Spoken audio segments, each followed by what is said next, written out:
Hey there, friends. It's been a few weeks. It has been a rough couple weeks, let me tell you.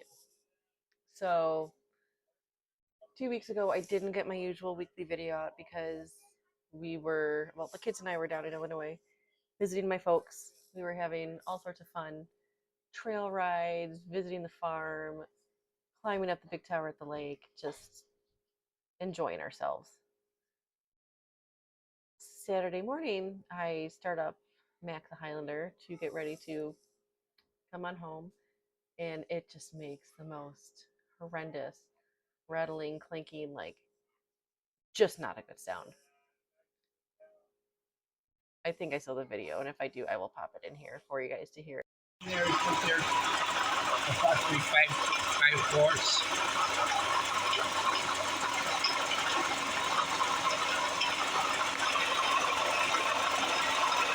But it was not good.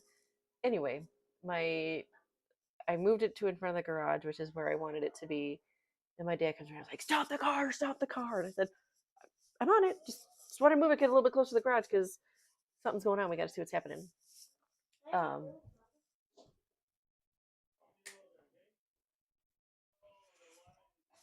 anyway, we popped the hood, checked the oil levels.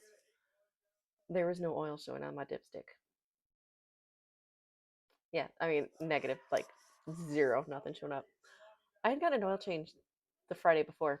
Gone to Farm and Fleet, got my oil change because figured it's been 6 months ish since my last one. I got a long drive. It was 300 miles ish from home to my parents.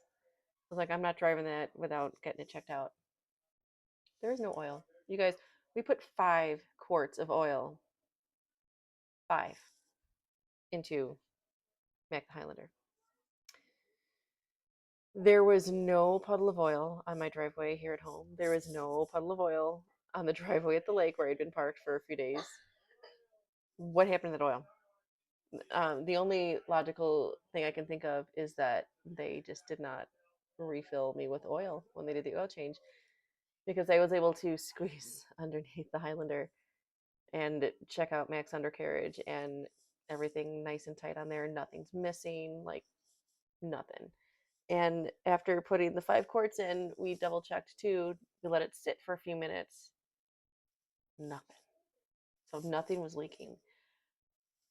I drove it around the neighborhood a little bit, took a few minutes just to make sure everything was okay. Sounded beautiful, like purring just the way that he usually does. We were about an hour and a half from home when all of a sudden I'm driving, and I just felt like a shudder. It felt like something dropped, and I was like, let's get over to the side of the road. So I pulled over, flashers on, Bug had just passed out, fast asleep, because he had been a beast the whole drive. And I get out and I pop the hood, check the oil levels first thing. Perfect, like exactly where it was when we left after the 5 quarts. So I was like, okay. Um, and I was about to going back to get in the car when my phone rings. It's my husband. He's like, "Hey, just checking on you." I was like, "Well, actually, I was about to call you. I'm stuck on the side of the road." And right as he's calling me, as we're talking, a state trooper pulled up behind, and he comes over, and I said, "Babe, let me talk to state trooper. I will call you back in a minute or two." And wonderful, wonderful trooper that came and helped us out.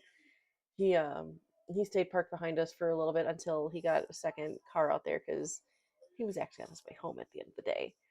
But he called us a tow.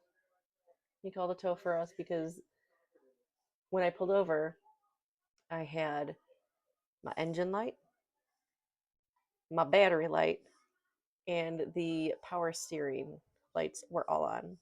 Nothing with the oil. Now, mind you, I did not even have the check oil light on. There was nothing saying maintenance required or anything when I was at my folks, and there was no oil in there. So I've got some questions about that, but we'll get to that anyway. Um, so that's all taken care of. He calls us a tow, and he comes back and says, they're on their way. This is who's coming. They should be here in about half an hour. Actually, only took like 15 to 20 minutes for the tow truck to get to us, which was amazing. and I had Mr. Man run right up there. I had to get Bug out of his seat. And I thought I woke him up enough, but I didn't because when we got to the tow truck, he was still like flopped over in my arms. So I had to like throw him up onto the back seat of the tow truck and then climb in. And he's just sitting there like curled up next to me, just like, it was the funniest thing.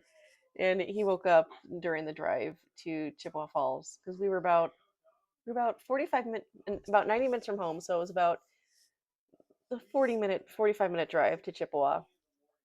Um, Tow truck driver was awesome, like freaking rock star. I mean, he pulled up, had me and the kids in the truck, and he got Mac up on the back of that flatbed in no time at all, and we were cruising. So that was awesome. I-94 towing and recovering, love that. Highly recommend that if you have issues and you're like Osseo to Menominee or so, and you need a tow. Um, yeah, and then Squatch came down, like he came and picked us up, and as of today, we are finally going to pick Mac up. Turns out, was the water pump seized, and we lost a pulley and a belt. Yeah, my man, Squatch has been chatting with the techs over at Toyota, and they're like, "Look, we don't believe in coincidence, but the fact that you had the oil change, you were down at least 5 quarts of oil, and now this happens, they're like, we can't tie it directly to what Farm and Fleet may or may not have done, but it's still questionable." Speaking of Farm and Fleet, I called them after finding out that I had no oil in my car. And the wonderful gentleman there says, "We will make it right. Bring in your receipts." So this weekend, we are going to Farm and Fleet, and I'm bringing my receipt for 5 quarts of oil, my $450 tow bill, and whatever this bill turns out to be for getting the water and the water pump taken care of. Because yeah, I don't know that they'll cover the Toyota bill, but they will definitely pay for my oil, and I'm hoping to God that they will pay for my tow bill because yeah, that was a lot of money. $450 for a tow. Yeah, apparently breaking down at 3 o'clock on a Saturday is after hours for the tow companies, but I guess weekends. So that was still a bit of a shock to the system to see the after hours tow call and the higher price. But yeah, I Mr. Man was scared. When we were on the side of the road, and after the state trooper first came up and chatted, and I said, "Come on up to the front seat." So he's climbing up, and he had just got the seat, and the state trooper comes back. He's like, "Hey, buddy, make sure you belt up." I said, "He just got up here. Like, we're working on it." And State Trooper Christensen was amazing, and he's just like, "Not a problem, like just." He said, "I'm gonna make sure." He was worried about me with the kids because I'm not an idiot. I didn't just pull right over on the side of the road. I pulled as far over as I possibly could without like driving off into the ditch on the side. So I mean, there's plenty of room, but you can never be too safe, right? Um, I had Mr. Man and I we made it fun. I kept him calm. We were just talking, and he was asking why the police officer wasn't coming back, why the lights on, why nobody was driving right next to us anymore. And once we got in the tow truck, then that was an even bigger adventure. And he was so excited to be in that tow truck. And when Bug woke up on the drive, he was just like, "Where are we? What's happening? This is kind of cool, Mom." So, it was a learning experience. And what I can say helped me the most, because I've never had a breakdown or anything like this before. I am that person who comes up with super duper random scenarios in my head. I have since I was working in Chicago, and I'd be walking and be like, "Okay, if some weirdo decides that they're just gonna like drive their car right in front of me, like, or right into this building here, or they're gonna, I don't know, coming up with different scenarios. Like, what would I do? Where would I go?" And I would come up with my main scenario, like, this could be my reaction. And if that doesn't work, these would be my backups. So one thing I've actually like gone through in my mind is, if I were to break down while I'm driving, what would I do? Where would I go? And I run through these like when I'm on trips and stuff. So it's not like I did it once and haven't. But the one thing I can do better is um, keeping an eye on the mile markers because I knew I was north of Osseo and I was far enough away from the next mile marker that I couldn't read it.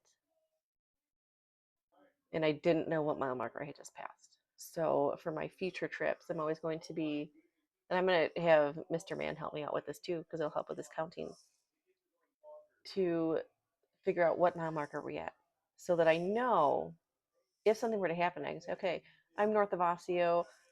I am, I've passed mile marker 80, or I'm just outside of mile marker 84. This is where I'm at right now. Something like that. Because pulling up GPS, it showed that I was like off the highway on some random little side road that I couldn't even see. So that didn't help. But it's just a matter of you rise to your best training. When I was in loss prevention, we did a lot of this. There was a lot of talking through different scenarios. What would you do if the shoplifter like charged at you? If they pulled some sort of weapon? If they took off running? And during my training, we would talk through it, and then we would practice it. I had a lot of fun when I first started because that's when you're able to like chase people and tackle them and like manhandle them back into the store into your office. And they don't do that anymore. Man, I got some fun stories from those days. But it was just a matter of having it in my brain. This is what I'm going to do, and this is how I'm going to stay calm. And I'm not going to lie, like getting out on the side of the highway like that, the adrenaline spiked. And when I got back into the Highlander after checking everything out, and I was about to talk to my husband on the phone, like I could feel like my breathing had increased, my heartbeat was it was more intense, and I had to remind myself, okay, calm down, like it's just the adrenaline. Let's take a few deep breaths and everything, because it wasn't just me. I was with the kids that I needed to stay calm, cool, and collected for. But we made it, and when Squatch gets home from work, we're driving down to Chippewa to pick Mac up and see what the damage was because, whew, I know it's not going to be cheap. But yeah, that's what's been going on here. And yeah, last week, not having the vehicle, it was fun. We did a lot of walks, and then it got cold and snowy and rainy, and we just stayed home. And I was like, I got nothing to say. I didn't feel like getting up in front of a video for you guys, so sorry, not sorry. But that's it, and we'll chat later. Bye, guys.